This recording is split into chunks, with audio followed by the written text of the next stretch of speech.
Hello friends, मेरा नाम है शांतनु और आज के इस वीडियो में हम बात करने वाले हैं पिट्यूटरी ग्लैंड के एक बहुत इंपॉर्टेंट पार्ट न्यूरो हाइपोफाइसिस के बारे में। तो इस सेशन में हम जानेंगे कि न्यूरो हाइपोफाइसिस किसे कहते हैं, न्यूरो हाइपोफाइसिस को न्यूरो हाइपोफाइसिस क्यों कहते हैं और न्यूरो हाइपोफाइसिस से सीक्रेट होने वाले हॉर्मोन्स को हॉर्मोन नहीं कह के हम बोलते हैं न्यूरो हार्मोन।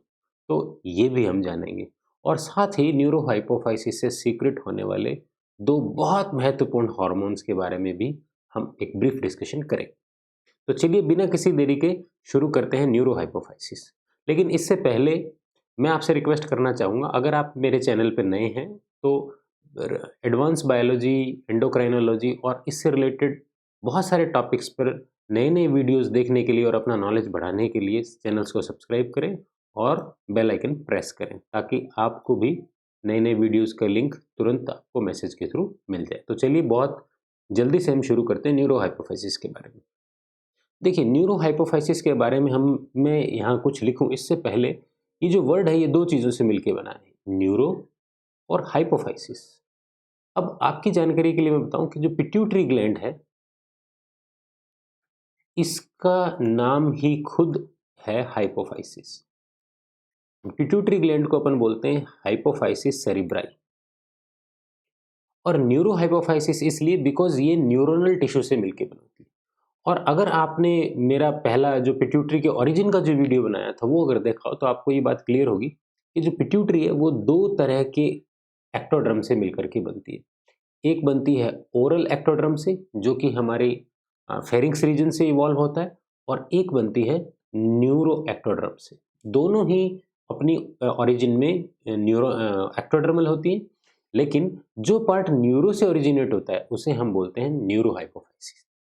ठीक है, तो मैं थोड़ा सा आपको सम अप करना चाहूँगा कि अगर आपको याद हो तो एक तरफ जो ऊपर की तरफ थी वो न्यूरो एक्टोड्रम थी और जब ये ओरिजिनेट हुआ, और नीचे की जो तरफ थी वो थी बक्कल एक्टोड्रम, जिसको हम बोल रहे हैं बक्कल एक्टोड्रम। इस तरह से दो एक्टोड्रम थी, ये दोनों एक दूसरे के पास आई और न्यूरो एक्टोड्रम और बक्कल एक्टोड्रम जो है एक दूसरे के क्लोज आने पर, ठीक है, नीचे की तरफ मैं अगर देखूं तो ये इस तरह से इन्वेजिनेट हुई और इन्वेजिनेट होकर के और फाइनली किस तरह से डेवलप हुई, फाइनली इस तरह से ओरिजिनेट हुई। ये जो स्ट्रक्चर है, एक एक जो स्ट्रक्चर है ये एक लोब है और जो ब्लूइश वाला पार्ट है ये दूसरा लोब है। तो ये वाला जो पोर्शन है जो ब्लू पार्ट से हुआ ये एंटीरियर पिट्यूटरी है और ये वाला जो है इसे हम बोलते हैं पोस्टीरियर पिट्यूटरी। और पोस्टीरियर पिट्यूटरी जो है ये पार्स नर्वोसा के नाम से भी जाना जाता है बिकॉज ये न्यूरोहाइपोफाइसिस। तो ये जो रेड एरिया आप देख रहे हैं, जितना भी एरिया है ये सारा का सारा क्या है, न्यूरोहाइपोफाइसिस।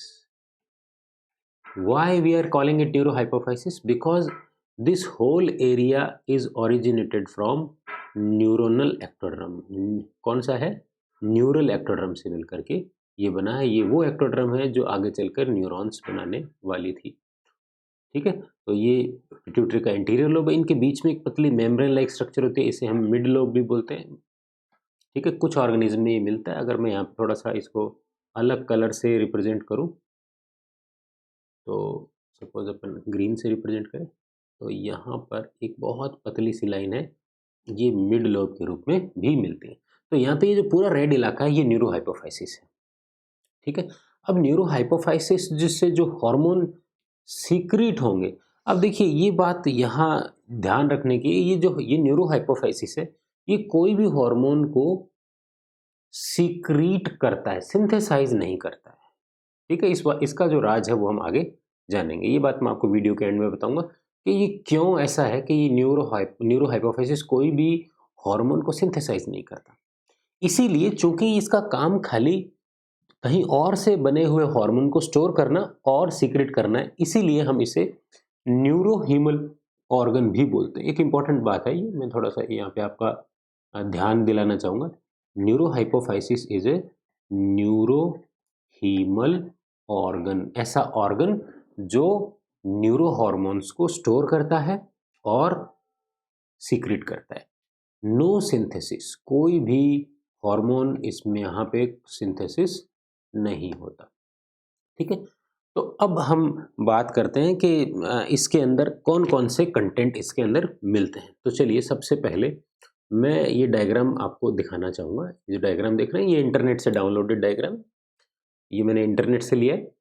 अच्छा, इसके अंदर आप क्लियरली देख पाएंगे, इसको आपको समझने की ज़रूरत है।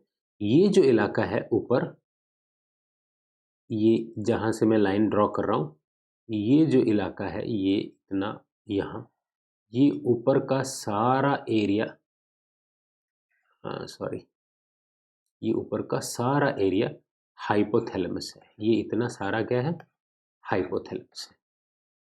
क्लियर है। और ये जो नीचे का जो इलाका है, ये जो इलाका है इतना, ये है पिट्यूटरी। अब पिट्यूटरी के अंदर आगे आगे है एंटीरियर पिट्यूटरी, बीच में एक झिल्ली के रूप में बहुत पतली मेम्ब्रेन के रूप में यहाँ पे मिड पिट्यूटरी है, और ये पोस्टीरियर पिट्यूटरी है। ठीक है, अब हम बात कर रहे हैं इस इलाके की, कौन सा, न्यूरोहाइपोफाइसिस। और न्यूरोहाइपोफाइसिस वाला कौन सा एरिया है, ये मैं आपको बता दूं, खासकर पिट्यूटरी में ये है, वो ये वाला एरिया, दिस इज न्यूरोहाइपोफाइसिस। ये कौन सा है, ये इधर, ये था एडिनोहाइपोफाइसिस। कलर थोड़ा मैं चेंज कर लेता हूँ। ये कौन सा था, एडिनोहाइपोफाइसिस, इसे हमने बोला एडिनोहाइपोफाइसिस, ये वाला।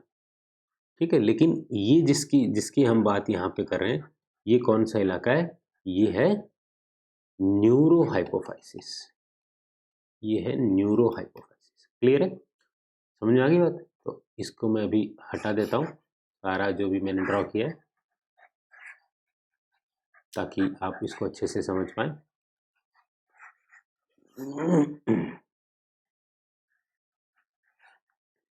चलिए, अब इस डायग्राम पे हम फोकस करते हैं, इस डायग्राम पे फोकस करते हैं। देखिए, ये जो न्यूरोहाइपोफाइसिस है, मैंने कहा इस न्यूरोहाइपोफाइसिस में नो हार्मोन सिंथेसिस, कोई भी हार्मोन है वो सिंथेसाइज नहीं होगा। तो क्या होगा, ठीक है, तो हमें यहाँ पे ये दो बात समझनी। एक्चुअली अगर मैं यहाँ पे एक साइड में एक पैरेलल डायग्राम ड्रॉ करूँ, तो वास्तव में ये अगर मैं हाइपोथैलेमस है और ये मैं केवल इधर वाला पार्ट बना रहा हूँ, ठीक है, और इधर जो वाला जो पार्ट है, ये वाला, ये एंटीरियर पिट्यूटरी, इसके बारे में हम बात नहीं कर रहे हैं। ये जो एंटीरियर पिट्यूटरी, ये हम एडिनोहाइपोफाइसिस में पढ़ चुके हैं, हम बात कर रहे हैं इसके। तो एक्चुअली क्या होता है, ये न्यूरोहाइपोफाइसिस, यहाँ पर हाइपोथैलेमस में दो केंद्र पाए जाते हैं, दो एरिया हैं, दो न्यूक्लियस हैं, इसे हम बोलते हैं दो न्यूरो सिक्रेटरी न्यूक्लियस बोलते हैं इनको। क्या बोलते हैं, न्यूरो सिक्रेटरी न्यूक्लियस, बिकॉज यहीं पर ही न्यूरो सिक्रेशन का काम होता है। मैंने पहले कहा सिक्रेशन होता है, न्यूरो सिक्रेटरी न्यूक्लियस। अब देखिए न्यूक्लियस क्यों है, ये बात मैं यहाँ समझाना चाहता हूँ। एक्चुअली यहाँ पर ये जो दो इलाके, ये ऐसी जगह जहाँ पर बहुत सारे न्यूरॉन्स गुच्छे के रूप में मिलते हैं, बहुत सारे न्यूरॉन्स एक के साथ एक गुच्छे के रूप में पाए जाते हैं। तो न्यूरॉन में हम सब जानते हैं कि न्यूरॉन का जो आगे वाला पार्ट है साइटोन, ये साइटोन होता है, इससे इधर डेंड्राइट्स निकलते हैं, ठीक है, और नीचे की तरफ होता है एक्सोन, और एक्सोन के जो अंतिम सिरे वो फूले होते हैं, जिसे हम टीलोडेंड्रिया बोलते हैं। तो एक्चुअली होता क्या है, ये जो इलाके हैं यहाँ पर साइटोन मिलेंगे, ठीक है, और ये नीचे की तरफ ट्रैवल करते हुए यहाँ अपने टीलोडेंड्रिया मिलेंगे। तो यहाँ पे बहुत सारे साइटोन हैं, इकट्ठे हैं यहाँ पे, और इनके बहुत सारे एक्सोन एक साथ आकर के यहाँ खुल रहे हैं। इसी तरह से दूसरा जो न्यूक्लियस है, यहाँ पर साइटोन ही साइटोन है, बहुत सारे साइटोन है गुच्छे में, और इनके भी एक्सोन्स है वो नीचे आकर के खुल रहे हैं, ठीक है। अब देखिए ये जब यहाँ ये जो नीचे जो इनके एक्सोन्स आएंगे ना यहाँ पे, तो ये जो एक्सोन्स हैं ये गांठों के रूप में दिखाई देंगे, ठीक है। यानी ये जो दोनों न्यूक्लियस के से जो साइटोन से जो एक्सोन ट्रैवल कर रहे हैं नीचे की ओर, उनके जो एंड पॉइंट्स हैं, ये जो है ये गांठों के रूप में दिखाई देते हैं, और जब इनको हम स्टेन करते हैं तो ये अलग से बॉडीज के रूप में दिखाई देते हैं। इन्हें हम हैरिंग बॉडी बोलते हैं। क्या बोलते हैं, हैरिंग बॉडी, ये हमें ध्यान देने की बात है। इनका नाम, जिस साइंटिस्ट ने इसको डिस्कवर किया उन्हें हम बोलते हैं हैरिंग बॉडी। तो herring body is nothing but जो ये जो एक्सॉन्स ट्रैवल कर रहे हैं, जो नीचे आ रहे हैं, उनके जो एंड जो हैं वो थोड़े से फूले हुए हैं, वो स्टेनिंग करने पर हमें इस तरह से दिख रहा है। ठीक है, तो अब इधर वाले डायग्राम में आप देखेंगे तो देखिए यहाँ पर ये ऑप्टिक काइज़्मा पाई जाती है यहाँ पर। ठीक है, अब चूंकि यहाँ पर ऑप्टिक काइज़्मा है तो इसके जस्ट ऊपर जो न्यूक्लियस पोजिशन्ड है यहाँ पर, इसलिए यहाँ इसको हम बोलेंगे सुप्रा ऑप्टिक न्यूक्लियस। ये कौन सा न्यूक्लियस है? सुप्रा ऑप्टिक न्यूक्लियस। ठीक है, और इसके बगल में जो ऊपर की तरफ और है, जो दूसरा जो पोजीशन है, इसे हम बोलेंगे पैरावेंट्रिकुलर न्यूक्लियस। ये पैरावेंट्रिकुलर है। तो आप देख रहे हैं, मैंने जैसे कहा यहाँ पे साइटोन्स है, यहाँ पे 2 साइटोन बनाए, इधर भी 2 साइटोन बनाए, लेकिन 2 नहीं, बहुत सारे साइटोन होते हैं, वो एक गुच्छे के रूप में मिलते हैं। इसलिए चूंकि वो एक केंद्र है ऐसा जहाँ पर इनका सिक्रेशन सिंथेसिस हो रहा है। जैसे कि मैंने कहा कि न्यूरो हाइपोफाइसिस किसी को सिंथेसाइज नहीं करता, ये कहाँ हो रहा है? हाइपोथैलेमस में जाके हो रहा है, ऊपर, बहुत ऊपर जा करके हो रहा है। इसलिए सिंथेसिस इनका हाइपोथैलेमस में होगा, लेकिन हमें रिलीज होते हुए कहाँ से दिखेंगे? यहाँ से रिलीज होते हुए हमें दिखेंगे, नीचे से। बट यहाँ से ये जो रिलीज है इसकी कहानी है नहीं, यहाँ पे किसी ने भी सिंथेसिस नहीं किया। जबकि एंटीरियर पिट्यूटरी में क्या था? यहाँ पर सेल्स थी। ठीक है, इन सेल्स ने सिंथेसाइज किया और यहीं से रिलीज हुआ। लेकिन यहाँ ऐसा नहीं, यहाँ पे सिंथेसिस कहाँ हो रहा है? यहाँ हो रहा है। ये क्या है? सुप्रा ऑप्टिक है। और ये वाला न्यूक्लियस कौन सा है? ये है पैरावेंट्रिकुलर न्यूक्लियस। तो यहाँ ये जो जीन जिसका सिंथेसिस होगा, इनकी जीन से न्यूक्लियस में मिलती है, यहाँ सिंथेसिस होगा। और यहाँ इन हार्मोन का सिंथेसिस होने के बाद में ये एक्सॉन के बगल में चलते हुए एक्सॉन से नीचे ट्रैवल करते हैं, और इसको हम बोलते हैं एक्सोनल ट्रांसपोर्ट। ऐसा ट्रांसपोर्ट जो एक्सॉन के सहारे हो। एक्सोनल ट्रांसपोर्ट के जरिए ये हार्मोन है वो पैक होके वेसिकल्स में नीचे आते हैं और यहाँ से सीक्रेट होते हैं और यहाँ से सीधे ब्लड में चले जाते हैं। ठीक है, अब जो काम की बात है, सुप्रा ऑप्टिक से जो हार्मोन निकलता है उसे हम बोलते हैं ऑक्सीटोसिन या वेसोप्रेसिन, और पैरावेंट्रिकुलर से जो निकलता है वो बनता है ऑक्सीटोसिन। तो मैंने थोड़ा सा गलत मैंने बोल दिया लास्ट में। सुप्रा ऑप्टिक से जो निकलेगा और पैरावेंट्रिकुलर से जो निकलेगा, पैरावेंट्रिकुलर से निकलेगा ऑक्सीटोसिन और सुप्रा ऑप्टिक से निकलेगा क्या? एडीएच या वेसोप्रेसिन।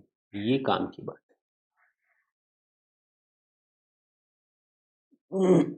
क्लियर है? तो सुप्रा ऑप्टिक से निकलेगा एडीएच और पैरावेंट्रिकुलर से निकलेगा ऑक्सीटोसिन।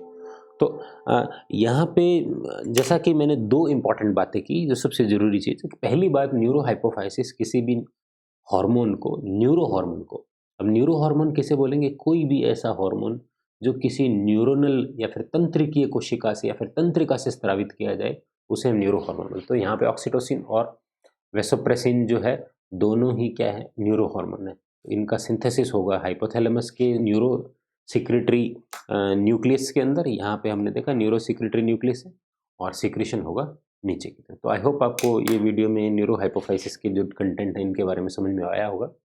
अगले वीडियो में हम बात करेंगे ऑक्सीटोसिन के बारे में, और उससे अगले वीडियो में हम बात करेंगे, डिटेल्ड एनालिसिस करेंगे एडीएच हार्मोन के काम के बारे में। तब तक के लिए बहुत बहुत धन्यवाद।